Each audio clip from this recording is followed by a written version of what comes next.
একজন মানুষ নিজের বাড়ি থেকে বেরিয়ে গেলেন, তারপর আর ফিরলেন না। দরজায় তালা ঠিকই রইল, কিন্তু সেই তালার রহস্য ভেদ করতে গিয়ে সামনে এলো এমন এক সত্য যা বিশ্বাস করাও বেশ কঠিন। নমস্কার, আমি তানিয়া। বিনোদন.com চ্যানেলে আপনাদের সকলকে স্বাগত। আজকের গল্প ভয়ঙ্কর ভাড়াটে ও পরাশর বর্মা, কলমে প্রেমেন্দ্র মিত্র। তাহলে চলুন শুরু করা যাক আজকের রহস্যের পথ চলা। বাড়ি খুঁজে বের করে ভিতরে গিয়ে বসতে না বসতেই প্রথম কবিতার খাতার চাপে দম বন্ধ হবার জোগাড়।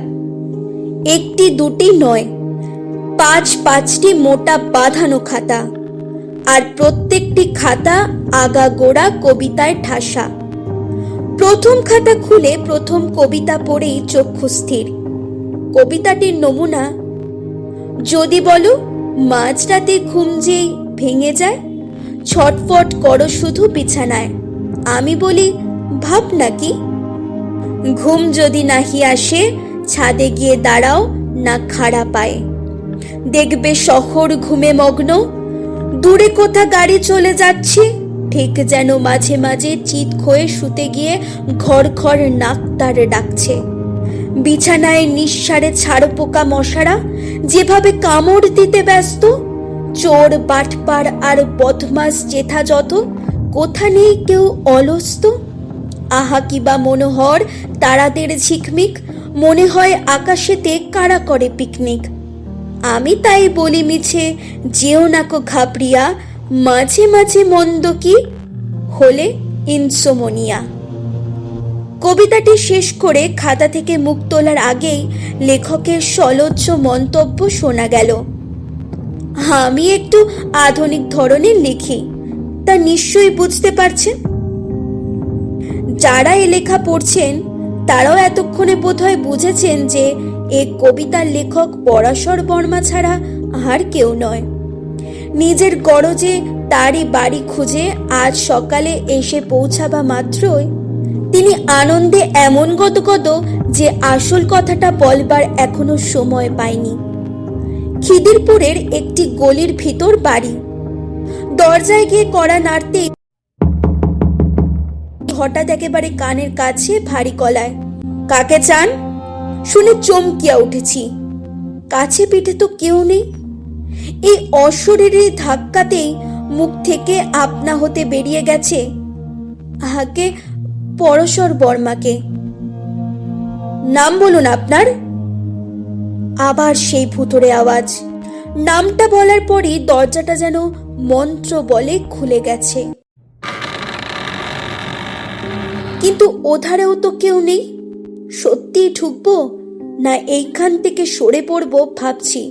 এমন সময় ভিতরের ঘর থেকে স্বয়ং পরাশর বর্মাই বেরিয়ে এসেছেন। আরে আসুন আসুন, আমার কি সৌভাগ্য। পরাশর বর্মার কণ্ঠে সাদর অভ্যর্থনা। ভুতুড়ে আওয়াজের অস্তিত্ব তার তখনও কাটাতে পারিনি। সন্দিগ্ধভাবে পেছনে একবার তাকিয়ে তার পিছু পিছু ভিতরে ঘরে গিয়ে ঢোকবার পথে জিজ্ঞেস করছি, ব্যাপারটা কি বলুন তো? এসব ভুতুড়ে কাণ্ড কারখানা মানেটা কি? ভুতুড়ে? প্রথমে একটু অবাক হয়ে পরাশর বর্মা হেসে উঠছেন। আরে না, ভুতুড়ে হবে কেন? চাকর বাকর পাওয়া আজকাল কিরকম শক্ত জানেন তো, তাই একটু।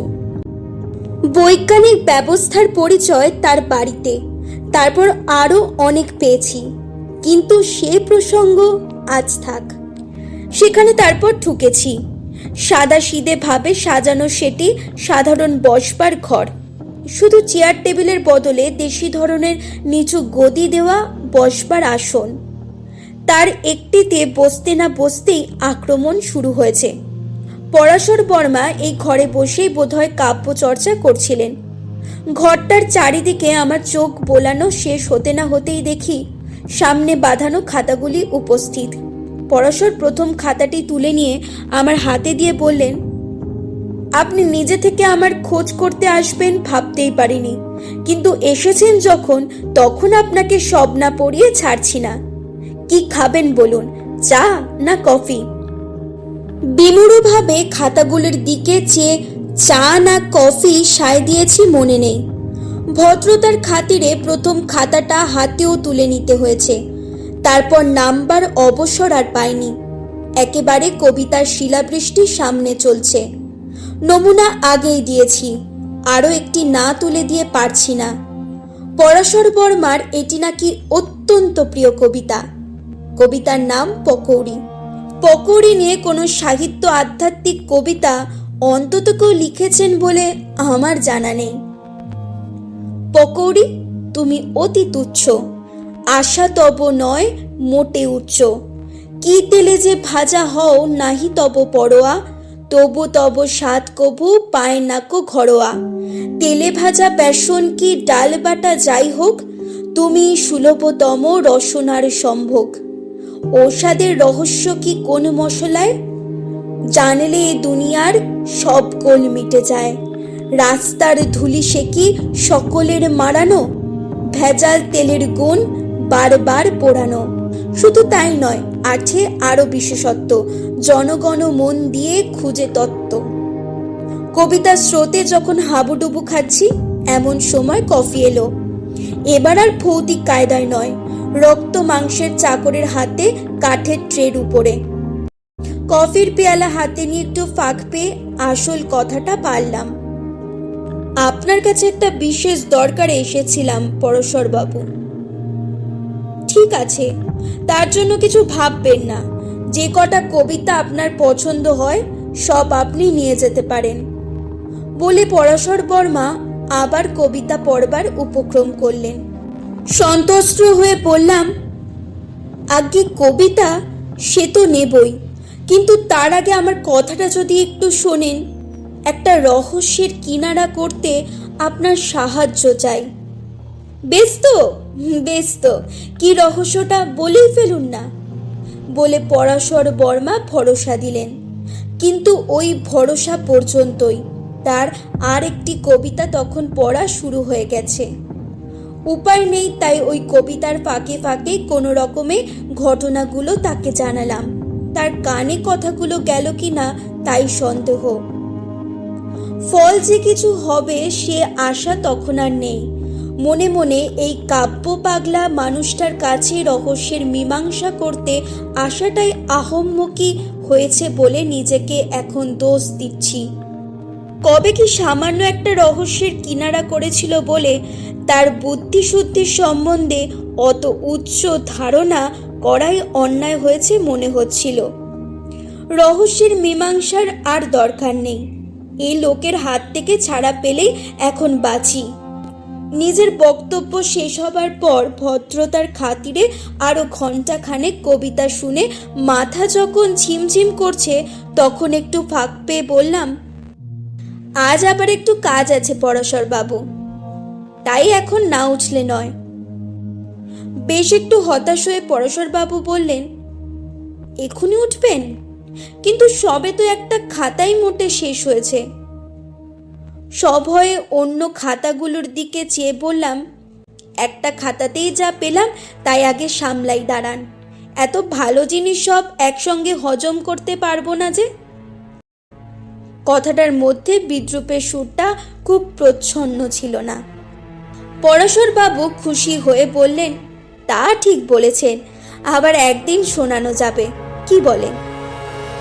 আমার উৎসাহের অভাবটা লক্ষ্য না করেই পরাশর বর্মা আবার বললেন, কিন্তু আপনার রহস্যের কিনারাটা তো করে ফেলতে হয়। এবার অসন্তোষটা গোপন না করেই বললাম, না থাক, তার আর দরকার নেই। পরাশর বর্মা এবারও উল্টো বুঝলেন, যেন প্রসন্ন হয়ে বললেন, ও নিজেই এর মধ্যে মীমাংসা করে ফেলাই অবশ্য উচিত। রহস্যটা এমন কিছু নয়। এমন কিছু নয়? রাখবো না অবাক হব বুঝতে না পেরে বেশ ঝাঁজের সঙ্গে বললাম, রহস্যটা কি না জেনেই বলছেন এমন কিছু সেটা নয়? বাহ, পরাশরই এবার যেন অবাক। রহস্যটা না জেনে কিরকম? আপনি এতক্ষণ ধরে বললেন কি তাহলে? আমি তো বলেছি, কিন্তু আপনি তো নিজের কবিতা পড়তেই মত্ত। শুনেছেন আমার কথা কিছু? শুনিনি মানে? এবার পরশুর হাসলেন। আচ্ছা, আমি তাহলে ব্যাপারটা বলি, আপনি মিলিয়ে নিন ঠিক হচ্ছে কিনা। ব্যাপারটা সংক্ষেপে হলো এই, আপনাদের পাড়ায় একটা বাড়ি আছে, পুরনো ভাঙা বাড়ি, কিন্তু বছর 2-1 আগে এক অবাঙালি ভদ্রলোক সেটা কিনে মেরামত করিয়ে প্রায় নতুন করে তোলেন। ভদ্রলোকের নাম এস কাউল। তার কোন কুলে কেউ আছে বলে আপনারা জানতে পারেননি। ভদ্রলোক একাই বাড়িতে থাকতেন, সঙ্গী শুধু একটি কুকুর। পাড়ার কারোর সঙ্গে বিশেষ আলাপ পরিচয় তাই তিনি করতেন না, তবে মাঝে মাঝে বাড়িতে জাঁকজমক করে উৎসব খাওয়া দাওয়ার ব্যাপার হতো। হোমরা চোমরা বড়লোক, ব্যবসাদার, কারখানার মালিকরাই সাধারণত আসতেন। বড় বড় গাড়িতে রাস্তা ভর্তি হয়ে যেত। নাচ গানের ব্যবস্থাও থাকতো। আপনারাও কেউ কেউ এইসব উৎসবে 2-1টিতে নিমন্ত্রণ পেয়েছেন। অত লোকের ভিড়ের মধ্যে কাউল সাহেবের সঙ্গে বিশেষ আলাপের সুযোগ হয়নি, কিন্তু তার নিজের সাজগোজ থেকে তার বাড়ির সব কিছু ব্যবস্থার মধ্যে তার রুচির পরিচয়। তার অমায়িক ব্যবহার, বিশেষ করে রেশমি পাকা চুল দাড়ির ভেতর দিয়ে তার মুখের সৌম্য প্রসন্নতা আপনাদের ভালো লেগেছে। কথা তার মুখে কমই শুনেছেন। শুধু বাংলা বলতে পারতেন না বলে নয়, ভদ্রলোক কথাই বলতেন কম। বাড়িটা তখনই আপনাদের অদ্ভুত লাগতো। উৎসব হয়ে যাবার পরদিনই সকালে আবার নিঝুম। মাঝে মাঝে কুকুরের ডাক ছাড়া বহুকাল, আর তারপর সেখানে কোনো সারা শব্দই পাওয়া যেত না। মনে হতো উৎসবটাই যেন শেষ স্বপ্ন। ওই ভুতুড়ে গোছের নির্জন বাড়ি যে এক রাত্রে আলোয় ঝলমল মানুষজনে গম গম করে উঠেছে, তখন বিশ্বাসী হতে চাইতো না। মাঝে মাঝে কাউল সাহেবকে বাড়ি থেকে ঢুকতে কি বেরোতে অবশ্য দেখা যেত। বাড়ির দরজার সামনে ট্যাক্সি দাঁড় করিয়ে দরজায় তালা দিয়ে তিনি শুধু একটা ছড়ি হাতে ট্যাক্সিতে উঠে কোথায় যে যেতেন আপনারা জানেন না। পরাশর বর্মা একটু থামতেই সবিস্ময়ে বললাম, আশ্চর্য। পরাশর একটু হেসে বললেন, আশ্চর্যটা কি? সব কথাই আপনার শুনেছি। এই তো দাঁড়ান, আগে বাকি সবটা মেলে কিনা দেখুন। পরাশর বলতে শুরু করলেন আমাকে থ বানিয়ে। শেয়ার মার্কেট বা ওই রকম কোনো জায়গায় যে তিনি যেতেন, এটা আপনারা অনুমান করতেন মাত্র। এ নিয়ে বিশেষ মাথা কেউ ঘামায়নি, দরকারও হয়নি। একদিন শুধু পাড়ার ছেলেরা ওই বাইরের দরজাতেই সরস্বতী পুজোর চাঁদার জন্য তাকে ধরেছিল। তিনি করকরে একটা 100 টাকার নোট এতটুকু দ্বিধা না করে চাঁদা হিসাবে দিয়ে যথারীতি দরজায় তালা দিয়ে ট্যাক্সিতে উঠে চলে গিয়েছিলেন। কিন্তু একদিন হঠাৎ সেই যে দরজায় তালা দিয়ে তিনি বেরিয়ে গেছেন, আর ফেরেননি। তাকে বাড়ি থেকে বেরোতে অবশ্য কেউ দেখেননি, কিন্তু কয়েকদিন দরজার সামনে তালা ঝুলতে দেখে আপনাদের কেমন আশ্চর্য লেগেছে। কাউল সাহেব গেলেন কোথায়? দিনের বেলায় যে যার নিজের ধান্দায় থাকেন, অত খেয়াল থাকে না, কিন্তু রাত্রে সেই বাড়ির থেকে কুকুরের ডাক শুনে হঠাৎ মনটা সন্দিগ্ধ হয়ে ওঠে। কাউল সাহেবের হলো কি? দিন কয়েক এমনি কাটবার পর পাড়ার অনেকেই একটু ব্যস্ত হয়ে উঠলেন, কিন্তু করবার তো কিছু নেই। তালা ভেঙে পরের বাড়িতে তো ঢোকা যায় না। যার আগে কুকুর সেটা নিরাপদও হবে না। আর পুলিশ খবর দেবার মতো কিছু হয়েছে কিনা তখন তাও বুঝতে পারছেন না। একটা কিছু করা দরকার আপনাদের মনে হলো। আপনাদের ছাড়া আরো অনেকের যে তা হয়েছে পরের দিন বুঝতে পারলেন। ছুটির দিন, পরে বড় বড় মোটর আসে আর দরজায় তালা দেখে হতাশ হয়ে চলে যায়। কেউ কেউ আপনাদের কাছে খোঁজ খবরও নিল। আপনারা কি আর জানেন যে বলবেন? আপনারা বরং শুনে অবাক হলেন যে যারা এসেছে তাদের অধিকাংশই পাওনাদার। শুনলেন অনেকেই নাকি কাউল সাহেবের কাছে অনেক টাকা পায়। ফাটকা বাজারে কাউল সাহেব নাকি বড় দাও মারতে গিয়ে কাত হয়ে গা ঢাকা দিয়েছেন। পাওনাদাররা নাকি একজোট হয়ে তার বাড়িটা নিলামে তোলবার ব্যবস্থা করেছেন, কিন্তু বাড়ি নিলামে আর উঠল না। কাউল সাহেব উদাও হবার হপ্তাখানেক বাদে একদিন দেখেন বাড়ির বাইরের দরজায় তালা খোলা, ভিতরে মিস্ত্রি লেগেছে, আবার বাড়ির মেরামত আর চুনকাম করতে। ব্যাপার কি? কে এলেন আবারে বাড়িতে? আপনাদের কৌতূহলী হয়ে বেশিক্ষণ থাকতে হলো না। বাড়ির পাশ দিয়ে যেতে না যেতে বাড়ির নতুন মালিক নিজেই গায়ে পড়ে হয়ে এসে আলাপ করলেন আপনাদের সঙ্গে। মনে হলো বেশ মিশুকে, খালি গায়ে ধবধবে পৈতের সঙ্গে কাঁধে গামছা ফেলা, পরনে আঠাতি খাটো ধুতি, পায়ে খড়ম, বেলের মতো চাচাচোলা মাথা ভর্তি টাক, কামানো গোল মুখের সঙ্গে যেন মানানসই করে তৈরি, কথা একটু রার দেশের টান। ভদ্রলোক নিজে থেকে আলাপ পরিচয় করেছেন ও সারাক্ষণ নিজের কথাই বলছেন। এসেছিলেন কিছু জানা যায় কিনা চেষ্টা করে দেখতে। ভদ্রলোকের অনর্গল কথার তোড়ে দিশেহারা হয়ে মনে হয়েছে ছাড়া পেলে বাঁচেন। ভদ্রলোকের নাম বিশ্বম্ভর রায়। তার সব কথাই শুনেছেন।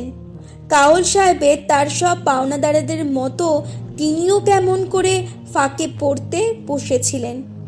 নেহাত বরাত জোরে কি করে কাউল সাহেবের অন্তর্ধানের আগে তার কাছ থেকে বাড়িটা নিজের নামে কিনে নিতে পেরেছেন, বাড়িটা পেয়েও এখন কি গন্ডগোল তাকে পোহাতে হচ্ছে, অন্য পাওনাদাররা সারা দিন কিভাবে এসে জ্বালাতন করছে, কেউ কেউ বাড়ি বিক্রি নাকচ করবার চেষ্টাও নাকি করছে, এইসব কাহিনী তিনি বলে গেছেন। কাউল সাহেবের উধাও হওয়া যত অদ্ভুতই হোক, 2-4 দিন বাদে আপনারাও ব্যাপারটা প্রায় ভুলতে বসেছিলেন। এমন সময় আপনাদের পাড়ারই যে মিউনিসিপ্যাল পুকুরটায় ছেলেরা সাঁতার শেখে, তার তলা থেকে একটা ছড়ি একটি ছেলে ডুব দিয়ে গিয়ে তুলে এনেছে। সে ছড়িটা এমন কিছু আশ্চর্য জিনিস নয়, তবু আপনাদের 2-1 মনে হয়েছে ঠিক এরকমই ছড়ি যেন কাউল সাহেবের হাতে আপনারা দেখেছেন। ব্যাপারটা এত সামান্য, এ নিয়ে পুলিশে যাওয়া যায় না, অথচ মনের সন্দেহ দূর হয় না। কজনে মিলে বিষয়টা নিয়ে আলোচনা করতে গিয়ে রহস্যটা যেন গভীর হয়ে উঠেছে। আপনাদের মনে পড়েছে যে বিশ্বম্ভর বাবু কখন কবে যে তালা খুলেও বাড়িতে ঢুকেছেন আপনারা কেউই দেখেননি। সেটাও না হয় অগ্রাহ্য করা গেল, কিন্তু বিশ্বম্ভর বাবুর চাল চলনও কেমন অদ্ভুত হয়েছে এবার। সেই প্রথম কদিন সকলের সঙ্গে মেলামেশার পর তিনি যেন ডুব মেরেছেন একেবারে। মিস্ত্রি মজুর বাড়িতে আর খাটছে না, তালা দেওয়া না হলেও দরজা বন্ধই থাকে বেশিরভাগ। রাত্রে মাঝে মাঝে কুকুরের ডাক ছাড়া আগেকার মতোই যেন নিস্তব্ধ। এর মধ্যে পাড়ার একটি রাস্তায় এক রাত্রে কাউল সাহেবের সেই কুকুরটাকে একটি ছেলে 9টার শোর বায়োস্কোপ ভাঙবার পর বাড়ি ফেরার পথে দেখতে পায়।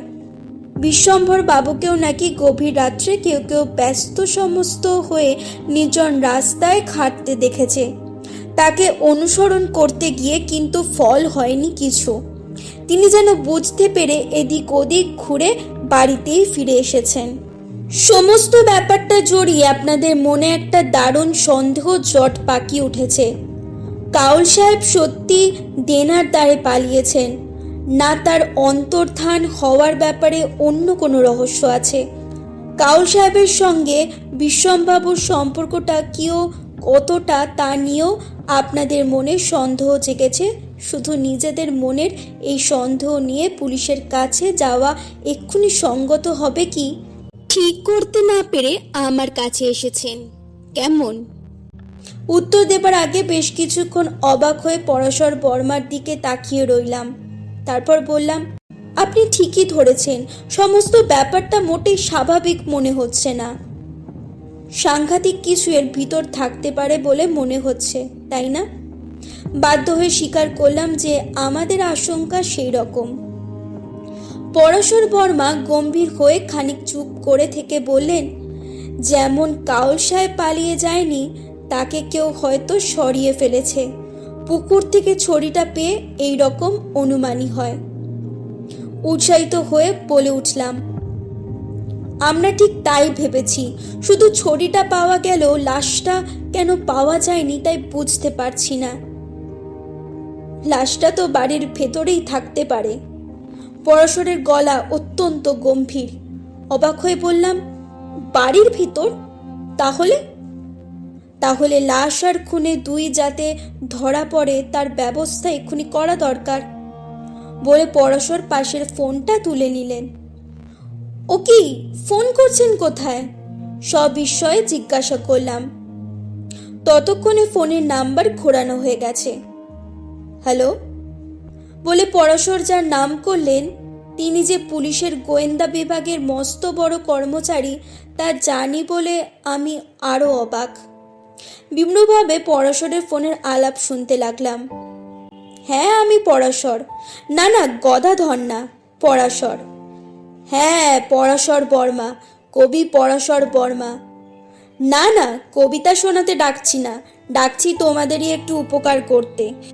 নিতাই মুস্তাফি স্ট্রিটের স্কাউট সম্বন্ধে কোনো কৌতূহল আছে কি? আছে? বেশ, তার অন্তর্ধান রহস্যের কিনারা করতে চাও?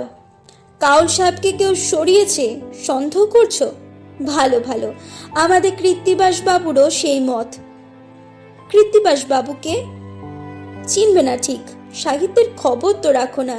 তিনি মস্ত বড় এক কাগজের সম্পাদক। কবিতা শুনতে এসেছেন আমার বাড়িতে। যাক, এখন ওসব কথার সময় নেই। কাউল সাহেবের লাশ পাচ্ছ না? পাবে, লাশ আর খুনি একসঙ্গে। এখনই চলে যাও মুস্তাফি স্ট্রিটে। বিশ্বম্ভর বাবুকে এখনো পেতে পারো, ওয়ারেন্ট নিয়ে যাও সঙ্গে। একেবারে দেখা মাত্র গ্রেফতার। হ্যাঁ হ্যাঁ, গ্রেফতার। প্রমাণ? প্রমাণ তিনি নিজেই, তার অনেক কীর্তি ঘাটলে বেরোবে। হ্যাঁ, তিনিই লাশ, তিনিই খুনি। ওধারে গোয়েন্দা বিভাগের উচ্চ কর্মচারী আর একধারে আমাকে সমানভাবে বিমূঢ় করে পরাশর বর্মা ফোনটা তৎক্ষণাৎ নামিয়ে রেখে দিলেন। বিস্ময়ের ধাক্কাটা একটু সামলে জিজ্ঞাসা করলাম, আপনি হঠাৎ ক্ষেপে গেলেন নাকি? না, আপনাদের মধ্যে এরকম ঠাট্টাই আর কি চলে? ঠাট্টাই আর কি? পরাশর হাসলেন। পুলিশ লোকের সঙ্গে এমনি যত বন্ধুত্বই থাক, সকল ব্যাপারে ঠাট্টাই আর কি চলে না। তার মানে? বিশ্বম্ভর বাবু কাউলের লাশ আর খুনে, এ কথার মানে কি? মানে যা বলেছি তাই। কাউল বলে কেউ নেই। বিশ্বম্ভর রায় কাউল সেজে দুনিয়া শুদ্ধ সকলকে ঠকিয়েছেন। এখন বিশ্বম্ভর হয়ে জাল গুটিয়ে আবার অন্য মৃগয়ায় যাবার তালে আছেন। তখন বাংলা বলতেন না, সাদা দাড়ি গোঁফ দিয়ে সৌম্য বিদেশি সেজে থাকতেন। এখন আবার বাংলা চেহারাটা বাইর করেছেন। সকলকে ফাঁকি দেবেন বলেই যেখানে যা পেয়েছেন তা হাতিয়ে নিয়ে বাড়িটি নিজেকেই অন্য নামে বিক্রি করে গেছেন। কিন্তু চোখে কিছু না দেখে শুধু আমার কাছে গল্প শুনে আপনি এর রহস্য বুঝলেন কি করে? বুঝলাম কুকুরের ডাকে। কুকুরের ডাকে? হ্যাঁ, কুকুরের ডাকে। যুধিষ্ঠিরের বেলায় যম কুকুর সেজেছিলেন, আর বিশ্বম্ভর বাবুর বেলায় কুকুরই যম হলো। কাউল সাহেব উধাও হবার পরও আপনারা বাড়িতে কুকুরের ডাক শুনেছেন। আপনিই বলেছেন কুকুরটা হিংস্র। হিংস্র কুকুর হলে মনিব ছাড়া আর কারোর সঙ্গে একই বাড়িতে কিছুতেই থাকতো না। কারণ একদিন তাকে রাস্তায় ঘুরে বেড়াতে একজন দেখেছেন। সেদিন কোনো রকমে দরজা খোলা পেয়ে কুকুরটা বেরিয়েছিল, আর বিশ্বম্ভর বাবু সব ভোল পাল্টেছেন। শুধু কুকুরটার প্রতি মায়া তাকে কোথাও সরিয়ে দিতে কি মেরে ফেলতে পারেননি। আশা করি এতক্ষণে পুলিশের গাড়ি রওনা হয়ে পড়েছে তাকে ধরতে। মুখ থেকে আপনা থেকে বেরিয়ে গেল, সত্যি কি বলে যে আপনার প্রশংসা করব ভেবে পাচ্ছি না। পরাশর বর্মা সলজ্জে একটু হেসে বললেন, তাহলে কোন কবিতাগুলো নেবেন? এইভাবেই আজকে রহস্যময় গল্পের পরিসমাপ্তি। গল্পটি ভালো লেগে থাকলে ভিডিওটিতে একটি লাইক করবেন, আর এমন আরও রহস্য রোমাঞ্চের গল্প শুনতে বিনোদন.com চ্যানেলটি সাবস্ক্রাইব করে পাশে থাকবেন। আবারও ফিরে আসবো নতুন কোনো গল্প নিয়ে। ততক্ষণ ভালো থাকুন, সুস্থ থাকুন। ধন্যবাদ।